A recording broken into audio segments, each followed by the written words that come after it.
Steam has become a dumping ground, a place for the games that cater to the lowest common denominator, a marketplace full of projects that aren't inspired and made with thoughtful intent, but churned out for the masses. Finding the interesting projects requires time and effort.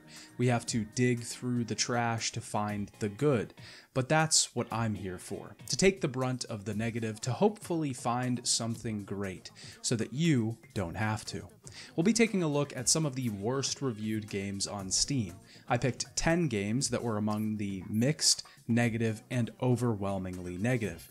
If you've seen this series before, then you already know that I tried to give each game on the list a fair shot. I attempt to give each game an even chance to see if there's something worth seeing there. I will always try to point out the positives that I see in each entry, and of course, the very negative. As always, I tried to be as fair and impartial as I could with this list. Hey Dad, it's me, your favorite son, and today I'd like to once again talk about bad games. Now that it's the new year, it's time for everybody to start working on themselves. That means making goals. Seeing a therapist and talking to somebody can help with these goals. Learning to better manage your emotions and your mental wellness is a great first step towards getting these things done. That's why this video is sponsored by BetterHelp. Therapy can be intimidating, and BetterHelp makes therapy a lot less intimidating for those of you who are just dipping your toes in the water for the first time. BetterHelp can match you with one of over 30,000 therapists to specifically meet your needs. You'll fill out a questionnaire that details the issues you're dealing with, and in most cases, within 48 hours, you'll be matched with somebody that specifically caters to you. You can sign up by clicking the link in the description box below or going to betterhelp.com/yourfavoriteson. With BetterHelp, you can do therapy over the phone, over video chat, or even text to make it easier for you. You can even switch therapists at the click of a button if they aren't working out, and that's at no additional cost to you. Join over 4 million people who used BetterHelp to start living a healthier and happier life. Click the link in the description or visit betterhelp.com/yourfavoriteson. Now back to the video. Colorless Life is an indie horror game that was developed by Hypix. It was released in 2017 and is the only game that they have ever released. The game is pretty simple and takes a lot from other horror games in the genre. The story concerns itself with our main character, Vince. He is seemingly lost in a house, but as he makes his way outside, we realize that he's not actually lost in a house, but in his own mind. Remnants of his past and thoughts exist all around him. We can find notes that tell us about his past or reflections of his thoughts about himself. The design of Colorless Life is very minimalist. The pixel art style and the lack of a prevalent interface really focuses the game, making it about the story rather than the mechanics. I will say this about Colorless Life, there are some good things here. The aesthetic is pretty nice overall. The game uses its lack of color as a way to reflect the main character's mind, but this also serves the aesthetic further when color is actually introduced.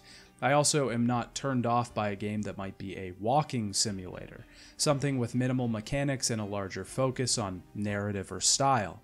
I say all this to further the point that I really wanted to like this game.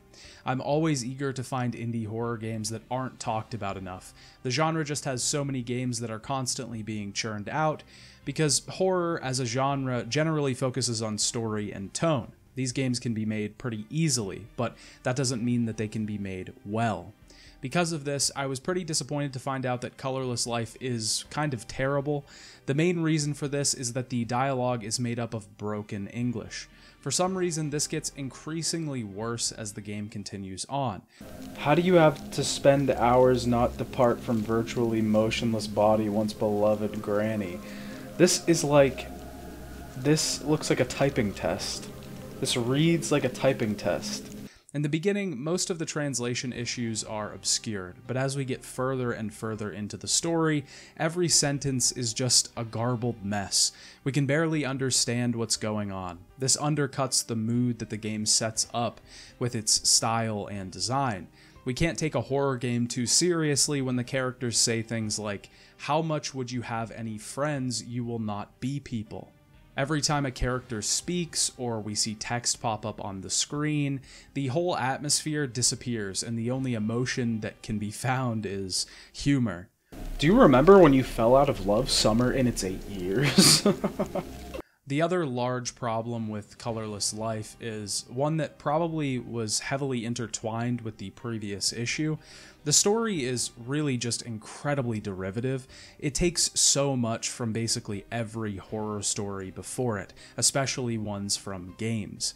A demon appears before our main character at the beginning of the story. He outright tells the main character that he is his depression. The entire tale then becomes about this metaphor. The main character also has family that died, and his depression tells him that he was relieved when they passed. It's just so boring, doing things that games like Silent Hill already have, except in a way more overt, much less subtle way. It's very in your face and doesn't try to deal with these issues with any kind of tact. It just hammers them as soon as we're aware. It's hard for me to shit on games like this. One, because there are things I genuinely enjoy about the project. I think that the art design is well done, especially for a first attempt at making a game. There's a frightening aesthetic, and as I said before, the use of color is fantastic in some places. The whole thing could have been upped a few levels if the developer could have just gotten a translator for the dialogue. I know that's easy to say when I'm assuming the money just wasn't there for that kind of option, but it's still worth saying. The other reason I don't really like to shit on games like this is because it's clearly a single developer, and it was their first game. If this game was released recently, then I could take solace in the fact that the developer might go on to produce something better and learn from their mistakes. Or if they had already made other games, I could look into those newer releases and actually see if they improved. Sadly, this developer only made one game and never returned, leaving this question completely unanswered. Dungeons & Dragons Daggerdale is a third-person ARPG game developed by Bedlam Games. The developer is now defunct, as this was their last attempt at making something for the gaming market. They were comprised of developers that worked for Rockstar, EA, and Ubisoft.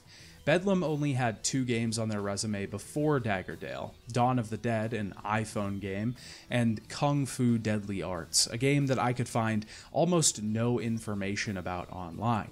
It seems like it was only available on PC, but I can't even find a cover for this game.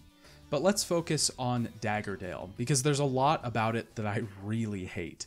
Dungeons & Dragons Daggerdale was released in 2011, but it feels even outdated for that time.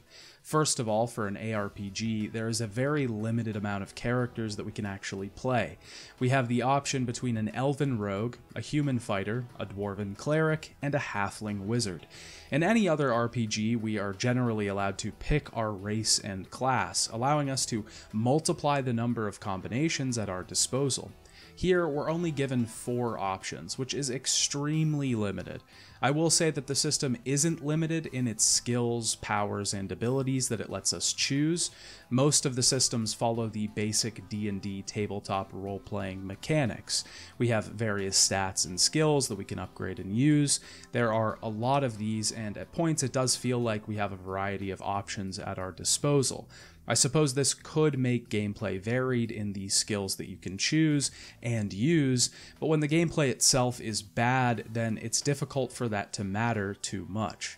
The story itself is pretty bland. We're on a quest to take on a magical tower that is fabled across the land, but this begins in some dwarven mines. The beginning of the game entirely surrounds trying to open up the mines so that we can continue forward, but the story is just so damn boring. It's just dwarf problems, quest after quest. There's a problem with this mine shaft, then there's a problem with that mine shaft. We have to solve all of these issues before anything cool can even happen, and it's just so tedious. The gameplay and fighting itself is also terrible. It feels really bad to fight in this game for some reason. We only really have basic attacks and 2 or 3 skills at our disposal. We can also use a ranged weapon, but it's generally not worth it, at least for the fighter.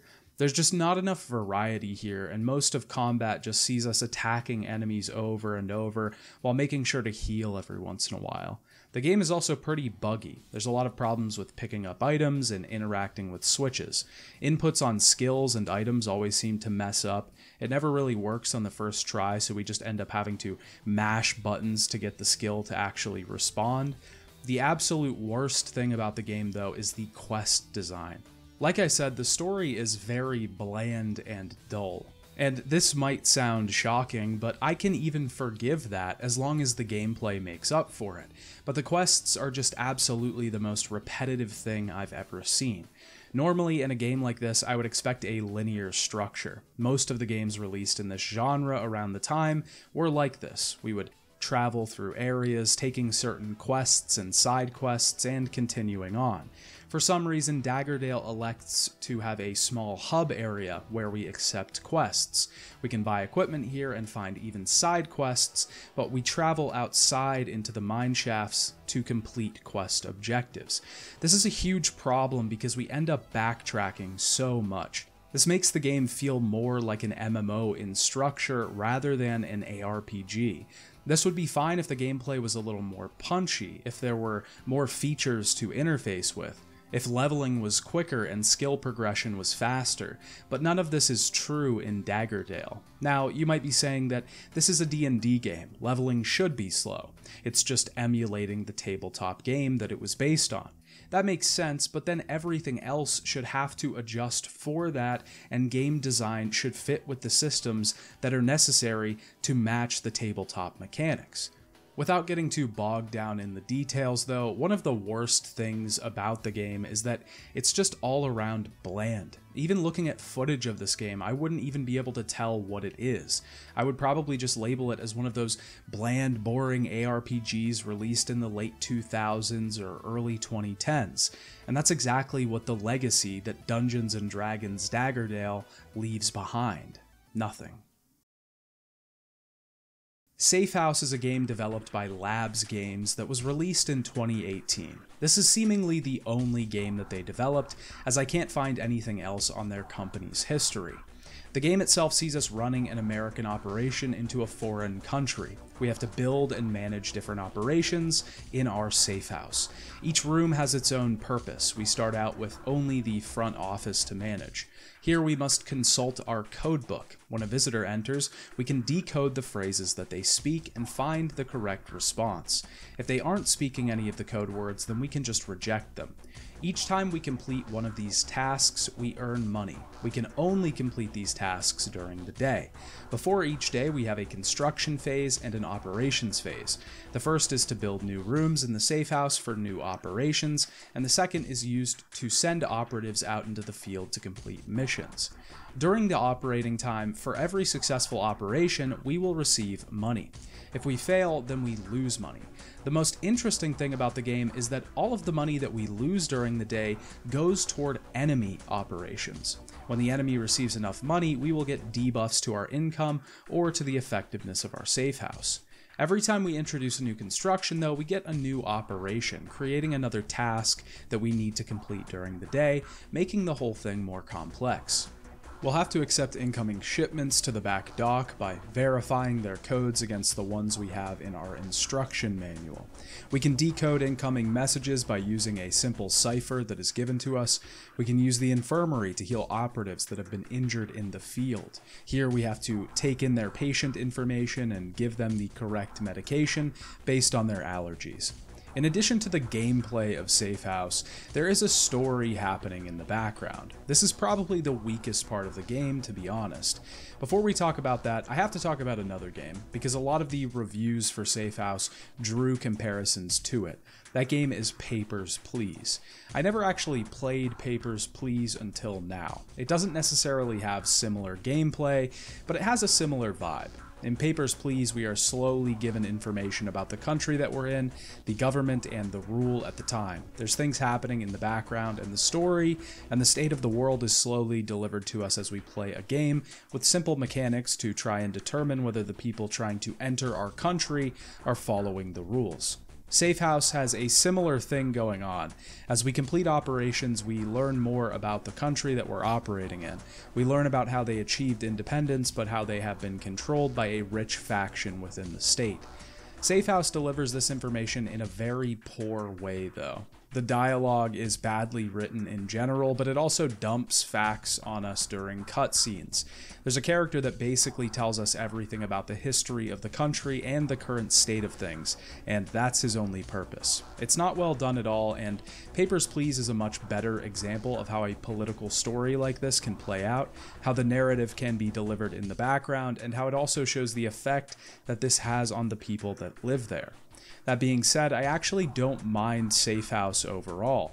The tasks are pretty simple for the most part, but they do require you to pay very close attention to the details of the tasks to make sure things go smoothly. A certain task required that I actually write down code words to make it easier and faster to solve the problem. The game as a whole isn't the most unique or new thing that I've ever seen, but it's definitely not bad. There are some bugs and some inputs don't register like they should, but overall it's a fine project. 15 Days is a point-and-click adventure game that was developed by House of Tales. The developer is notable here because they developed the infamous Mystery of the Druids game. This game is pretty notorious for being ridiculous and having absolutely terrible graphics and design. 15 Days isn't nearly that bad, but it does have its own problems and issues. The story itself surrounds a group of thieves, ones that are like Robin Hood. They steal from the rich and then give to the poor. In particular, they give to charities that need the money. Now it's our main character's birthday. The other two of her teammates have set up a surprise for her in that of a birthday cake and a new job. We meet with a man that wants the group to steal a painting for him and deliver it within a week. The story itself is pretty bland. There's not a lot going on here that I haven't seen before. The characters themselves are just incredibly vapid shells that exist as archetypes of characters we see all the time. The main character is a girl with a troubled past, but for most of the game seems unable to do anything. The side characters are even worse, with Mike being the token tech guy and the boss being the honorable Thunder with connections. It's all just so boring. We also play as other characters throughout the course of the story. It isn't just focused on this group. A police officer that's investigating the death of a high-ranking politician. He's the classic detective who drinks too much on the job but still gets it done. The dialogue is an even bigger problem as it's incredibly wooden. The acting is so poor, no one feels like they're putting emotion into their lines. They just feel like they're reading from a piece of paper. Me? What do you have in mind? A van would be good. One of those surveillance vans. That's doable. Any particular features or fittings? If you had a sleeping bag? Sure. And perhaps a steering wheel on the right side? The steering wheel is on the right side. British sense of humor, huh? Very good. This is probably the worst issue that you can have with a point-and-click adventure game. This is because these games are mainly focused around story and narrative. When you have actors that can't put any emotion or intention into lines, this makes the story the weakest point of the game. We can't have a good story if we don't have good characters that are performed well. The other problem are the puzzles. This is normally the other piece of gameplay that point-and-click adventures have. This separates the story, it breaks it up and refreshes the mechanics for a moment, giving the audience something to do instead of just watching cutscenes. But the puzzles in this game make absolutely no sense. They are difficult to interface with, poorly designed, they just don't fit overall. So let's recap what we've gone over so far. A good point-and-click adventure should have a good story, good performances, well-written dialogue, and good puzzles. 15 Days fails on every single one of those fronts. Wild West Dynasty was developed by Moon Punch Studios, which seems to be the only game that they've developed. The game is published by Toplitz, though, who have produced many games of note, specifically the Dynasty series, which this game is a part of. Every single game in the Dynasty series, though, have actually been developed by different people, leading to wildly different results for each entry. They also published another game, City Patrol Police, which is a very negatively reviewed game and was going to be in this video, but it wouldn't even boot up. Wild West Dynasty is a pretty simple project. The main story follows our character whose mother has just died. He begins to install his own land on the frontier. Wild West Dynasty is a survival/builder game. We of course have access to a crafting system and can build structures, tools, traps, decorations, etc. We have to collect the materials to build these things and either put them up or craft them. We of course have to get food and hunt animals to try and survive. We have to build structures and eventually create some sort of supply chain. A lot of the games in this genre are pretty much the same. They function in the same way and have the same goals. Maybe they have their own little hook. We are meant to last as long as we can, eventually trying to thrive in this barren world and create something of a life for ourselves. The Dynasty games are a similar breed. A lot of the reviews for Wild West Dynasty pointed out that it was a far cry from things like Medieval Dynasty, which is what this series is known for. I decided to play this game as well to see if it was that great of an upgrade. Medieval Dynasty is definitely a better game. It's almost identical in premise, just set in a different time period and with a different story. It's not the best game ever, but it certainly works for what it is. I'm not a massive fan of survival games in general, so I wouldn't really love something like this, even if it was great for its genre, but I can recognize its strengths. Wild West Dynasty's biggest crime is that it just doesn't work that well. It's kind of buggy, the movement is wonky, and it just never really feels great to play. The game also isn't really finished because it's currently in early access. I do think the game has potential for the series though. There were a lot of reviews also claiming that the game was a scam and that the developers weren't updating it, but this just isn't true. The game had a large update in November of 2023 and in June of the same year. It seems that they are still working on it despite the negative reviews. I do think at this point the response is a little out of place. The team definitely needs some more time before people can really get a full picture here, because the work just isn't really done yet. Merge Hero is a really strange game, mostly because it was developed by someone called Paul Art. This person seems to only develop clicker or idle games and has released about 20 of them in the last 3 years. This is a clear representation of someone just spamming the market to try and see what hits. People will often do this, especially on Steam. They will flood the store with different really low effort projects to try and get something to catch, and once it does, they'll ideally be able to make a return on the time that they've invested with the other low effort projects. Paul Art releases projects like Trump vs. COVID, Save the World Clicker, Idle Zombies Clicker, Idle Shapes, Idle Galaxy, and many, many more. But Merge Hero is a game that I actually kind of wanted to like. It might surprise you to say, but I don't actually hate idle or clicker games. They scratch the same specific itch that simulation or construction games do.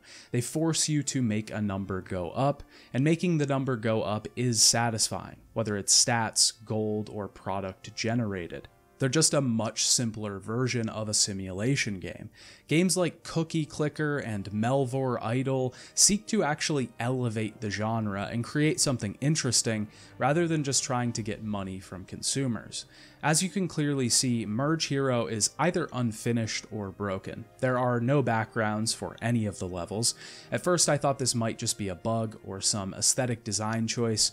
Maybe the aesthetic would get more complex as the game went on, but this never happened. The only thing that this game does have going for it is the general hook. This is baked into the title, Merge Hero. The way the game works is simple. Our character continuously fights enemies and we get gold from kills. We can use that gold to buy items from the shop and equip these items to upgrade our stats. We can also sell the items to get permanent upgrades to our stats as well. The hook of the game lies in the fact that we can merge items together to make them stronger. We can merge 2 level 1 items to make a level 2 item. We can merge 2 level 2 items to make a level 3 item, and so forth. The problem is that every single upgrade becomes more and more tedious. To get into the nitty-gritty here, we need 2 level 1 items to get a level 2, 4 to get a level 3, 8 to get a level 4, and then 16 to get a level 5. As you can see, this means that upgrades take longer and longer every single time, making the gameplay loop incredibly boring and time-consuming. With other games of this style, we also usually have other mechanics to play with while we're dealing with the main one. This just isn't true with Merge Hero. It's aesthetically boring and unplayable. unpleasing. The items don't even change the look of our character, the UI looks ugly and low effort, the backgrounds just don't work, the gameplay is boring, even for an idle game. Idle games or clicker games are designed to be incredibly addicting and satisfying. Merge Hero felt like an absolute chore to play. Beast Quest is an RPG game developed by Taurus Games and released in 2018, or at least the PC version was. The original game was developed by Miniclip and released in 2015 for mobile platforms.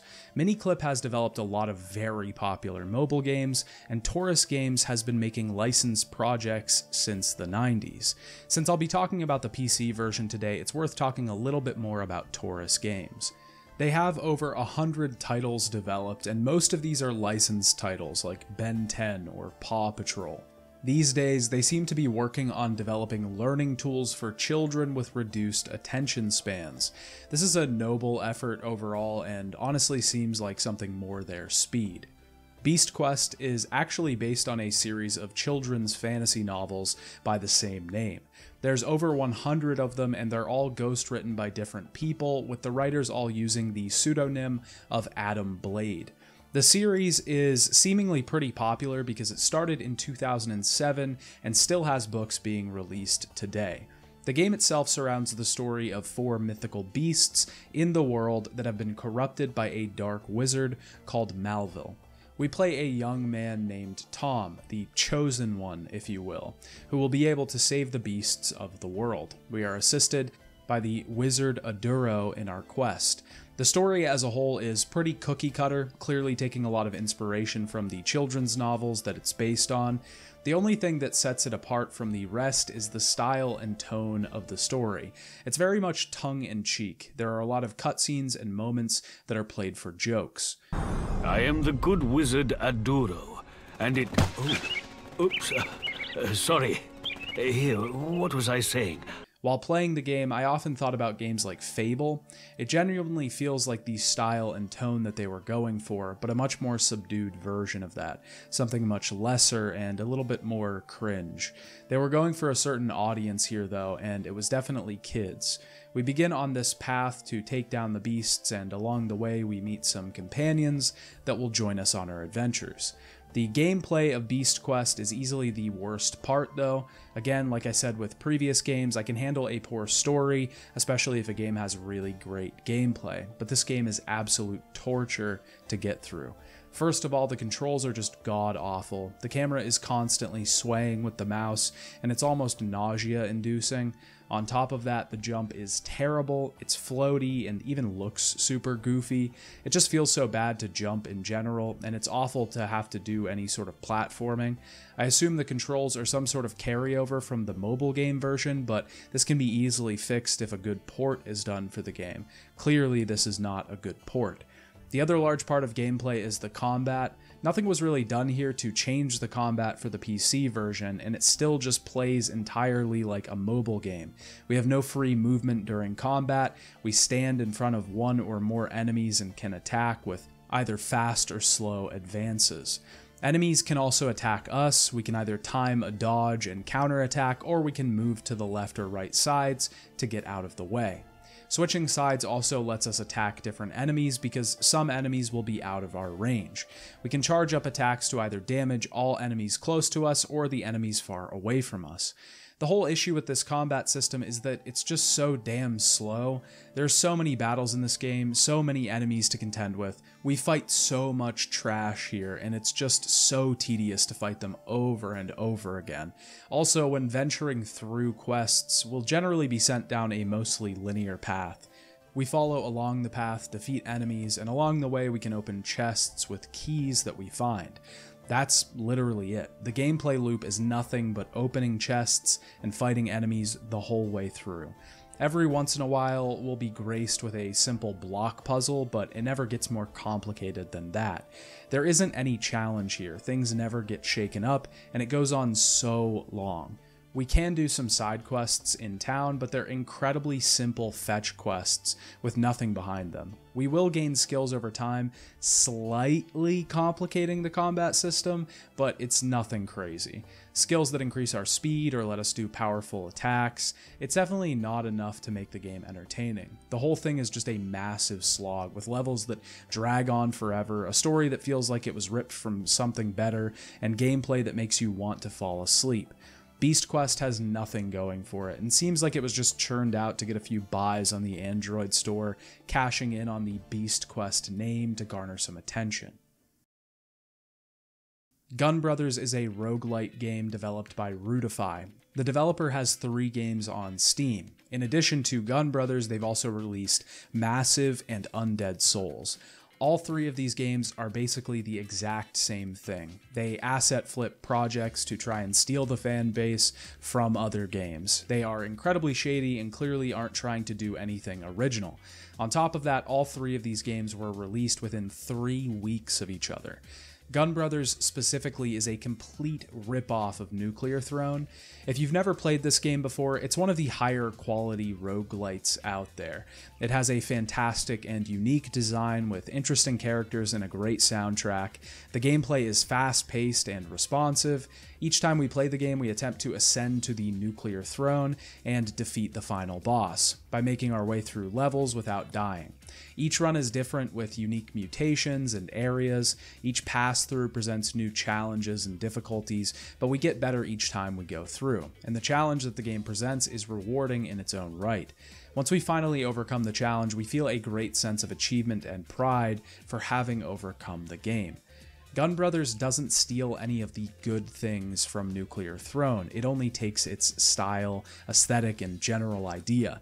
The gameplay is terrible and represents the worst that a roguelite could be. Its combat is poorly designed because the AI is poorly designed. When they're in another room or area, they don't rush us, they kind of get stuck on walls, forcing us to rush the area and try to eliminate the enemies. This creates a much slower pace for combat overall. Also, one of the biggest parts that a roguelite like this needs to get right is gunplay and combat. It feels terrible to shoot in this game. The bullets never seem to go where they should. Even if we're aiming directly at an enemy, half the time the bullet will miss.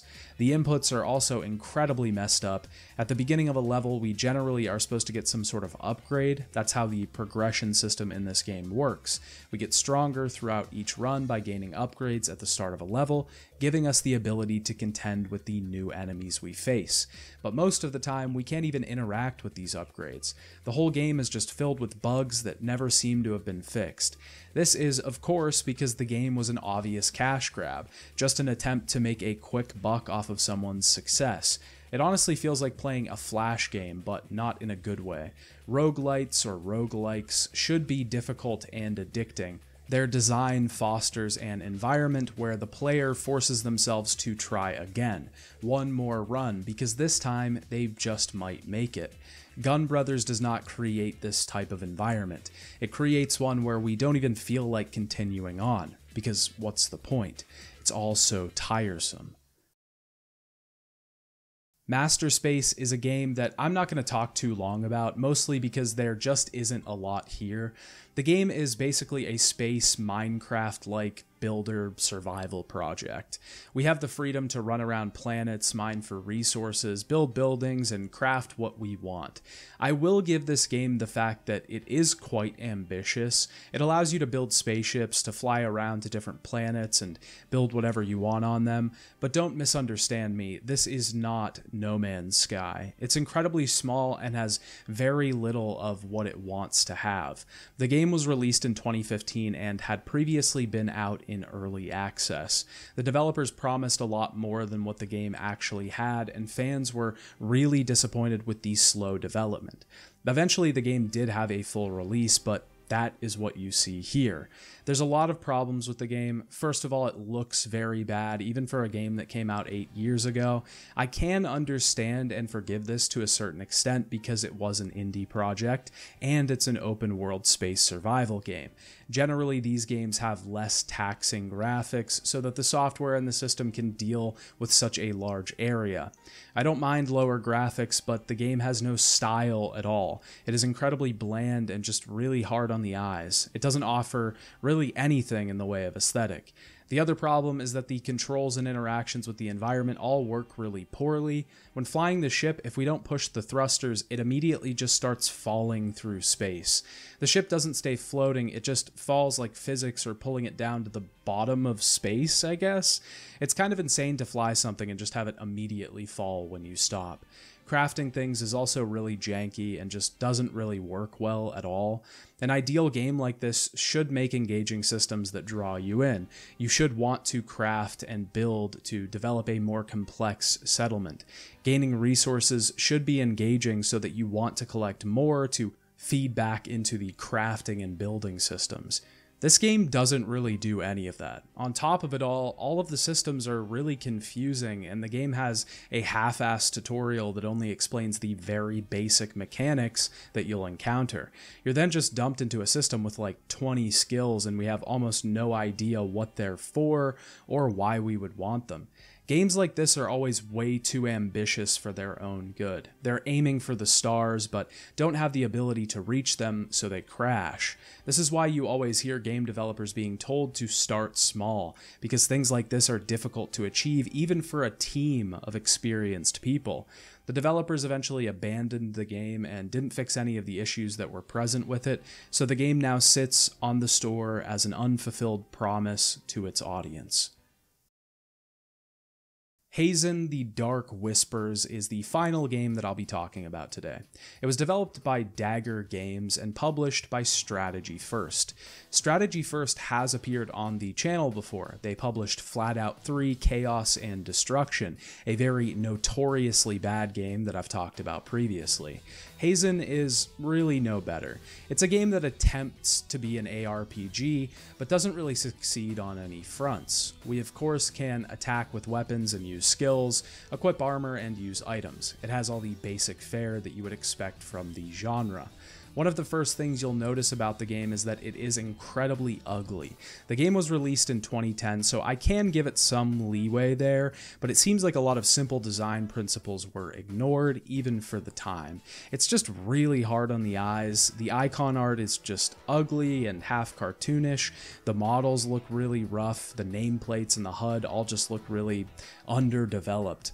It looks like leaked screenshots of a game that was eventually canceled in an early alpha.